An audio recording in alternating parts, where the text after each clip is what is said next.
This is myself, me and myself with my doll.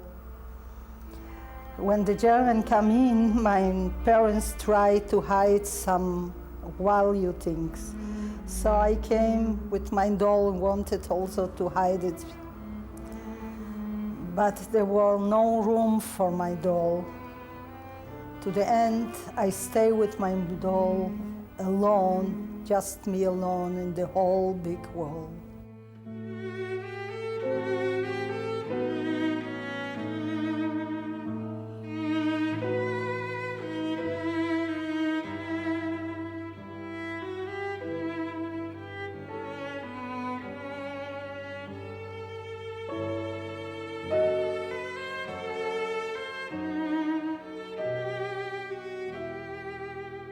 Till a few years ago, I lived only from a certain point. Like my life started when I was 7 or 8 years old, when the time that I remember. So I think what I did, I just cut this part of my life from my memory.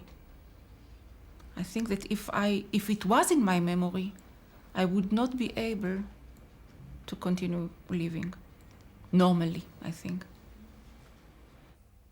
Every night, I think that every night I had and I have a dream about the Holocaust. No? Today I begin my walk 6 or 7 o'clock morning with a pause, you know. I am free, I am active, but as usual, it is after terrible dreams. Wat bij ieder trauma hoort is het schuldgevoel dat je het hebt overleefd, terwijl anderen dat niet is gelukt. Maar ook de verborgen triomf dat je het hebt overleefd. En ik denk dat je kunt zeggen dat je hele leven na wat er in de Tweede Wereldoorlog is gebeurd, niet anders is dan pogingen om to terms te komen met wat er toen is gebeurd. Maar die dingen die je achter je gelaten hebt, die afgebroken werden, die je ook vergeten moest, in de onderduik bijvoorbeeld, dat was vitaal, en die je ook later niet meer ophalen wou of kon, die komen nu terug. Net als bij iedereen op deze leeftijd. Maar in een frappanter, sterker, traumatisch soms. Soms beleef ik nu pas wat ik eigenlijk toen beleefd heb.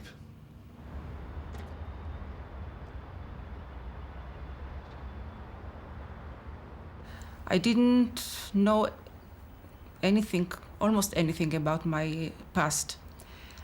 I came to Israel with my aunt, and she told me that my parents died in the Holocaust, and I was their only child, but not much more. Once she told me that our lives were saved by a goy by the name of Tadeusz Kobilko. She told me his name, and that he saved our lives during the war, but she didn't tell me any details. And I didn't think about it.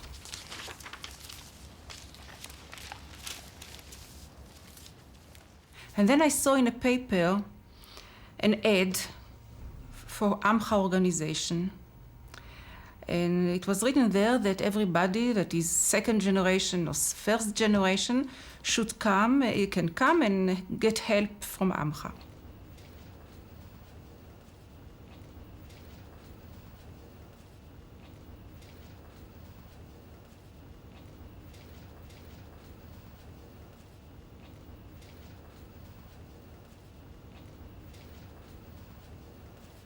Mijn techniek is gesprekstechniek, een dialoog.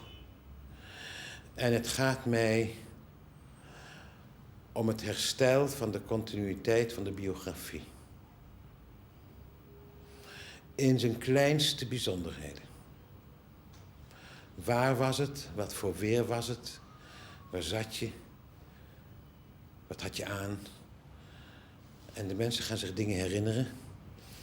En gaan zich ook hun stemmingen, hun gemoedstoestanden herinneren, hun angsten. I went there and I was introduced to a man And he was the one who told me that I should look for this person that saved my life, because he was like a father to me for 4 years. And about 4 years ago, I started to look for Tadeusz Kobilko. And lucky for me, this Tadeusz wrote down everything that happened to me and to him and a little bit to my family during the war. And he sent it to the Jewish History Institute in Warsaw and also to Yad Vashem. But nobody took any notice, because nobody came to say, I am the person that Tadeusz Kobilko saved. So they just opened the file and put it aside and didn't do with it anything.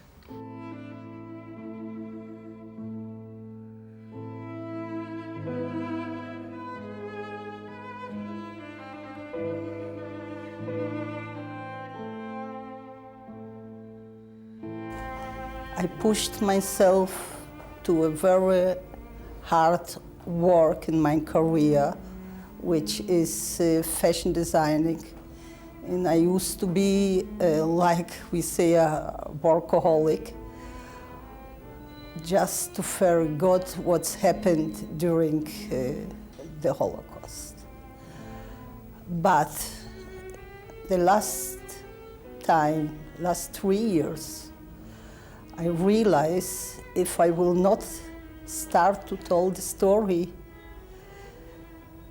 I will never have the chance to do it, to tell the story through art.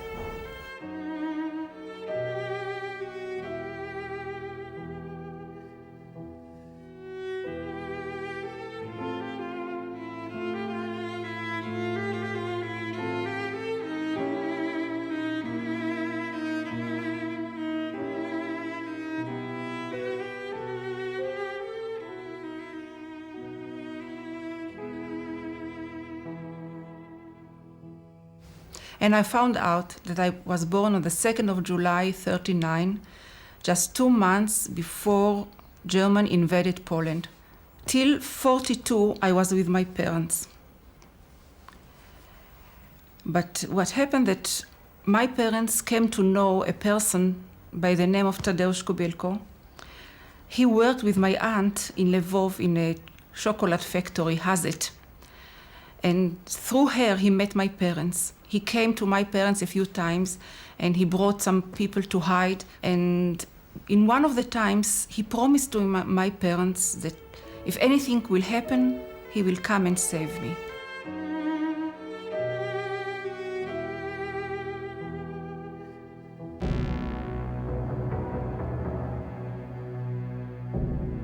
Toen ik 13 was, brak de oorlog uit. Ik woonde toen in Amsterdam, Sarfatistraat, zeg maar, aan de rand van de Jodenbuurt.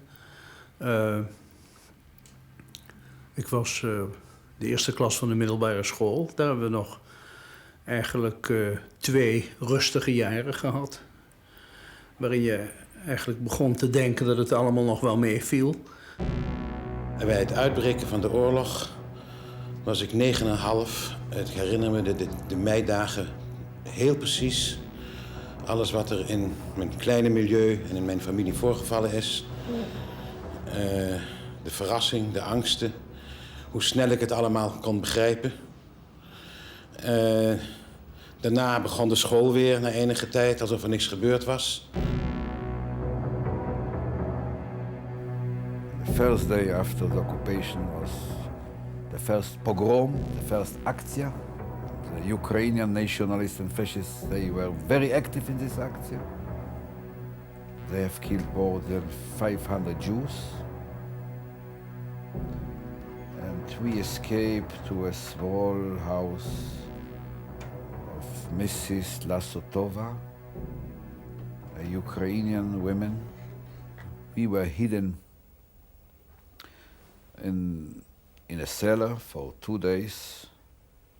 After a few days, they came out, the Nazis, and said, who is hiding, you have to go out. We give you a few hours, and you can decide what you want to do, but no Jew will stay anymore in this town.